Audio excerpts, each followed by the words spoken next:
And joining us now is Doug Crozier. He is the president and CEO of Plattco Corporation. Nice to have you here. Welcome. Thank you, Tom. Nice to be here. Tell us a little bit about the history of this company. You've been in Plattsburgh for more than a century. Yes, we have, Tom. Plattco was founded in 1897, a family company for most of its life. It started as the Plattsburgh Foundry and Machining Company, a machine shop, and sold castings to the steel and the mining industries in the region.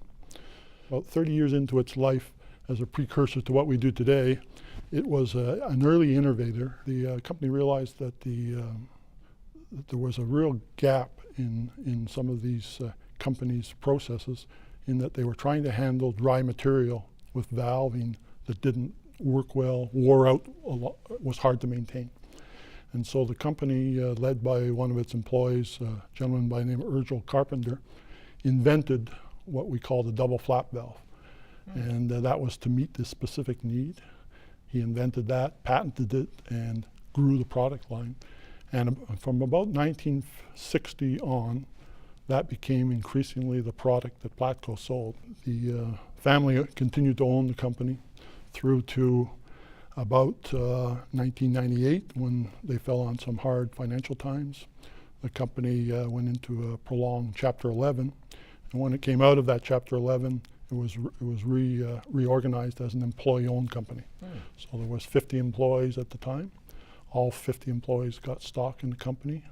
And over the last 11 years, we've continued to grow the company as an employee-owned company, still servicing hard to manage dry material handling problems for industrial companies all over the world.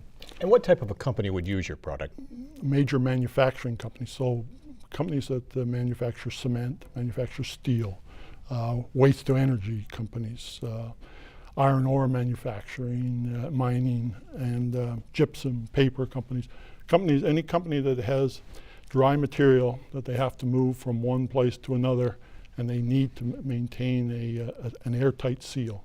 The companies that use our products have materials that are corrosive, or they have very high temperatures. Our products can be used up to 1800 degrees Fahrenheit, or they have very high pressures, and typical commodity type valving doesn't withstand that rigorous requirement, and they tend to be hard to maintain, or they fail and so forth. Then the companies come to us and we design products around those specific needs.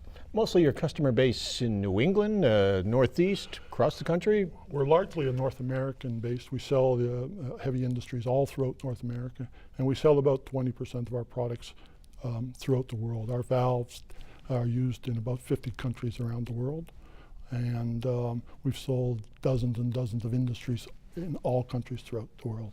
Now, you mentioned you have about 70 employees right now. We do, yes. What do you see for the company for the next 3 to 5 years? Do you see continued growth? Do you see additional employees being brought on? We do see growth both in North America, and also we're going to be growing far more internationally, because a lot of heavy industry, as you know, has moved from the North American markets to Asia and other markets like that. And that's where a lot of the potential for our growth is in those kinds of markets. Do you see your expansion actually physically going overseas to those countries to compete? Not so much, and certainly on a marketing and sales side, we have to be able to compete because with locals, because we have to be able to talk the language. It's a very technical sale for us.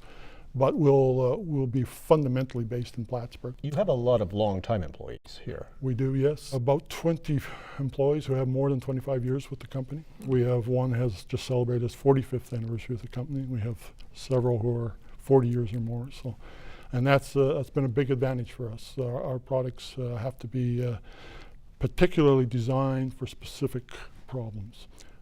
Casting is not all science. Some of it's an art. And our design team has a lot of experience, and that's really what separates us from a lot of our competitors.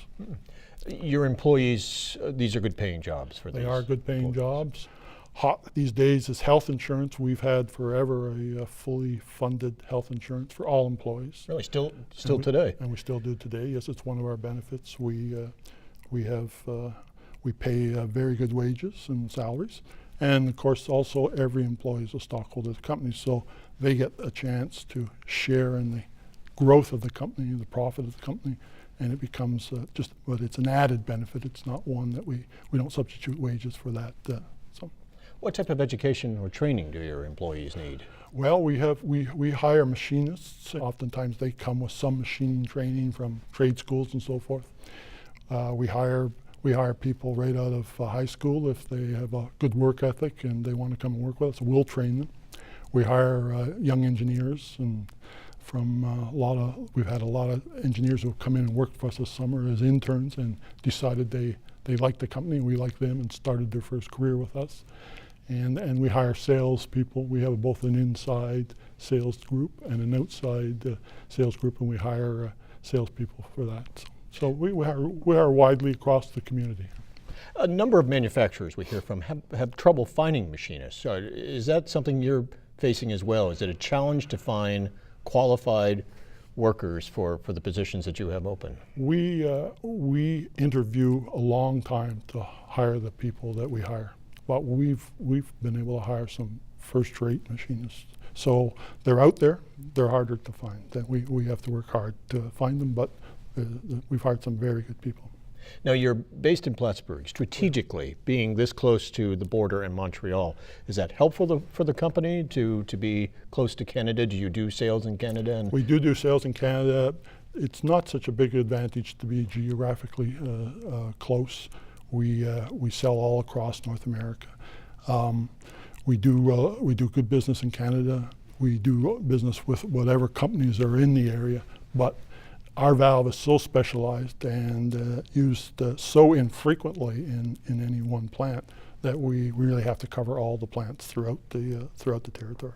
Plattsburgh is your headquarters. It's your home base. Our headquarters. We engineer all our products here, and we manufacture and assemble our products here as well. Do you look elsewhere for either expansion plans in the future or any other locations as far as sales or warehousing, or does everything come right out of Plattsburgh? We will have remote salespeople who work out of their homes and sell over time, because it just doesn't make sense to have everybody travel from Plattsburgh.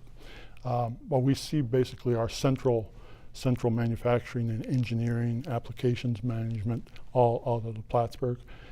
It's one of our advantages is that we don't sell any off-the-shelf products. Everything is engineered for the specific application.